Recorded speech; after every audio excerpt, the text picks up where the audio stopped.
Existe algo que ninguém te conta sobre o cérebro humano. Ele não foi projetado para conexão constante. Enquanto todo mundo otimiza a agenda social, aprimora habilidades de networking e trata o tempo sozinho como um sintoma a ser curado, uma verdade mais silenciosa está emergindo dos laboratórios de neurociência ao redor do mundo. Alguns sistemas nervosos não apenas toleram a solidão, eles precisam dela. Não como fuga, não como fracasso, mas como a condição exata na qual funcionam melhor. E se você já se sentiu culpado por preferir a própria companhia, o que você vai aprender agora pode mudar completamente a forma como você entende a sua própria mente. Vamos começar com uma pergunta que parece simples, mas não é. O que o seu cérebro realmente faz quando você está sozinho? A maioria das pessoas assume que solidão significa silêncio mental, que, sem estímulos externos, sem conversa, sem feedback social, o sistema neural entra em modo de espera, como um computador em repouso. Mas não é isso que acontece. Quando você remove as demandas externas,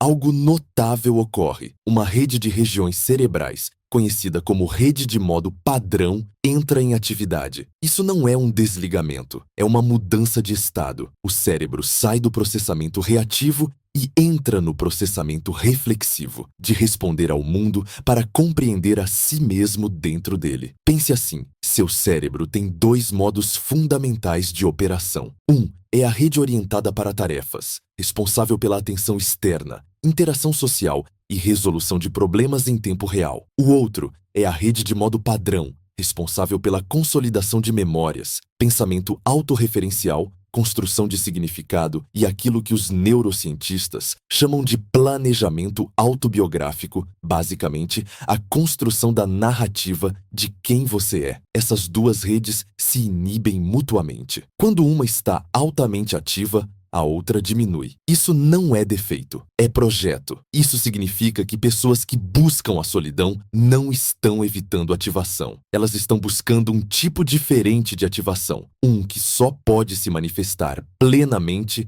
na ausência de estímulos externos. E aqui fica interessante, nem todos os cérebros equilibram essas redes da mesma forma. Seu sistema nervoso possui algo que podemos chamar de limiar de estimulação. É o ponto em que a informação recebida deixa de ser envolvente e passa a ser excessiva. Algumas pessoas têm limiares altos. Elas conseguem absorver horas de interação social, múltiplas conversas e ambientes cheios, sem que o cérebro sinalize sobrecarga. Seus circuitos de recompensa respondem fortemente aos estímulos sociais. Outras pessoas têm limiares mais baixos. Não porque sejam fracas ou danificadas, mas porque seus sistemas nervosos são calibrados de maneira diferente. O processamento sensorial é mais agudo. Os sistemas de atenção filtram menos. Os circuitos de recompensa atingem a saturação mais rápido. Imagine seu cérebro como um ambiente com janelas. Algumas pessoas têm cortinas grossas e vidros filtrados. A luz entra suavemente e elas precisam abrir tudo para se sentirem estimuladas. Outras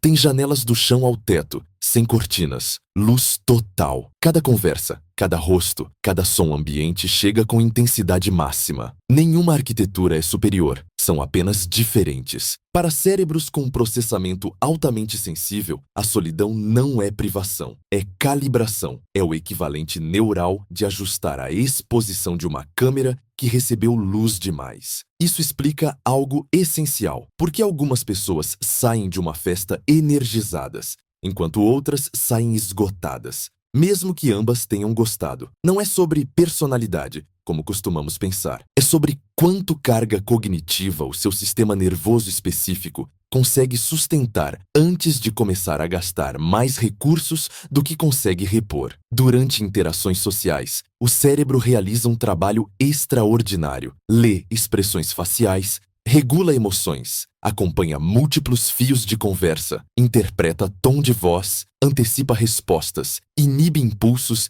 e gerencia a autoimagem. Isso é função executiva no limite máximo. E a função executiva opera com um orçamento metabólico limitado. Para alguns cérebros, 1 hora disso é sustentável. Para outros, é como correr uma maratona. A solidão, então, torna-se a fase de restauração, o período em que o córtex pré-frontal pode parar de gerenciar desempenho social e redirecionar recursos para integração, reflexão e reparo. Mas aqui precisamos ser precisos, porque nem toda solidão é igual. Existe uma diferença entre a solidão que nutre e o isolamento que protege. E o seu cérebro sabe a diferença, mesmo que você não perceba conscientemente. A solidão escolhida nasce de uma base segura. Você já teve conexão, sabe que pode tê-la novamente. Você não evita pessoas porque elas são perigosas. Você se afasta porque precisa de espaço para processar, pensar, existir sem performance. Nesse tipo de solidão, a rede de modo padrão se ativa de forma fluida. A mente vagueia de maneira produtiva. Surge o pensamento autorreferencial sem ruminação. Você pensa sobre si mesmo,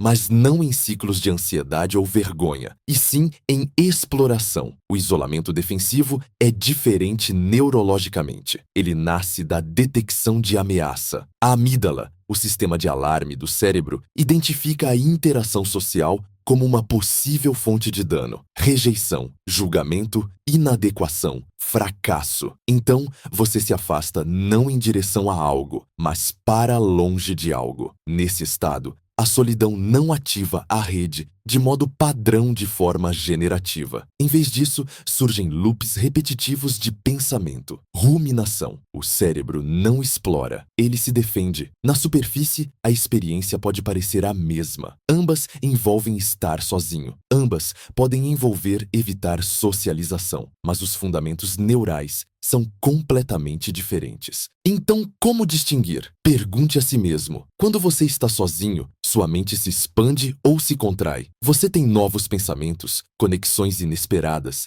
sensação de espaço interno ou revive as mesmas preocupações, medos e justificativas? Depois de ficar sozinho, você se sente restaurado, pronto para se conectar quando quiser ou mais ansioso com a ideia de contato? Quanto mais tempo passa isolado, você consegue se aproximar das pessoas quando quer, ou a ideia de iniciar contato parece impossível. Essas não são perguntas morais. Elas são diagnósticas. Elas revelam se sua solidão é um recurso ou um sintoma, e às vezes é as duas coisas. O cérebro humano raramente é puro em suas motivações. O objetivo não é alcançar uma solidão iluminada, é entender seus próprios padrões para fazer escolhas conscientes, em vez de rodar programas automáticos. Existe uma narrativa cultural persistente sobre completude humana. Você não é suficiente sozinho. Precisa de outra pessoa para se tornar inteiro. Conexão é o objetivo final. Independência é apenas a sala de espera. A neurociência mostra o contrário. Seu cérebro não precisa de outra pessoa para ser completo. Ele precisa estar inteiro primeiro